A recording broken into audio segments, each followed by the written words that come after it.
Hello everyone! Today I will show you how to efficiently set a bit in C++. We're actually going to create a macro out of this, so let's start writing that.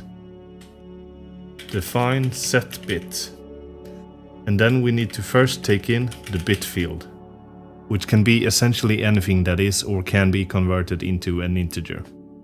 And then the bit index, which is the index of the bit that we want to set.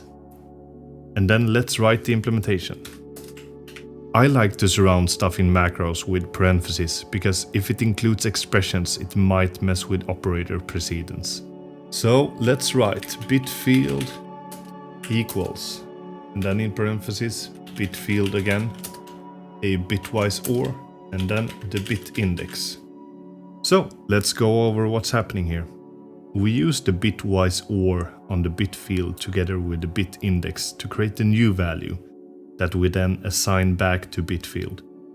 Bitwise OR checks each bit in the left hand and the right hand operand and ORs them together, so only one bit in either needs to be set in the left or right hand operand for that bit to be set.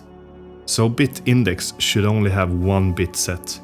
So, regardless of whether or not that bit is set in bit field, the final value will have that bit set.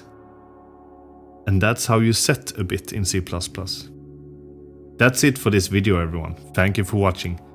Don't forget to subscribe if you enjoy this type of content and let me know what I should do next in the comments below. See you in the next video.